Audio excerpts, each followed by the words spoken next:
ងសារតាមពាក្យជីវ៉ាថាចំរៀបការឆ្នាំក្រោយឲ្យបងចូលស្ដី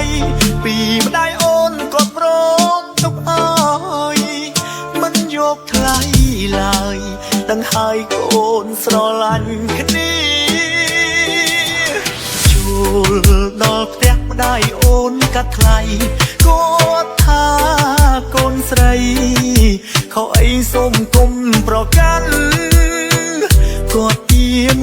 10000ថាតិចរៀបការមិនបានអត់ធូរតូចតន់ម្ដាយអូនសម្លាប់អងហើយអូ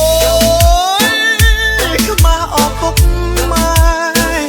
បួនខំដល់ហើយម្នាក់រត់ចូលគ្រួចប្រានគាត់ឡើង10000អ្នកស្រែកទៅរកអីបានជួយមើលកលយានម្ដាយអូនខាំងបំបែកផ្លូវស្ដាយខ្លាំងណាស់បងសែនស្ដាយក្រោយមិនគួរបណ្ដោយឲ្យខ្មាំងទាំងម៉ែទាំងឪបងស្រឡាញ់អូនតែយើងចាំជាតិក្រោយទៅជាតិនេះគ្មានផ្លូវម្ដាយបើបងគួរអូយមើល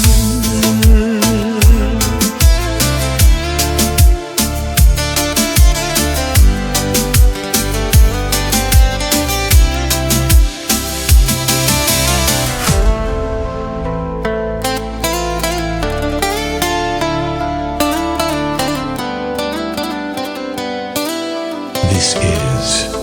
DJ PL Remix អូននឹងបងគឺជាសង្សារតាមពាក្យជីវ៉ាថាចំរៀបការឆ្នាំក្រោយឲ្យបងចូលស្ដីពីម្ដាយអូនក៏ព្រមទុកអើយមិនយកថ្លៃឡើយដឹងហើយកូនស្រឡាញ់គ្នា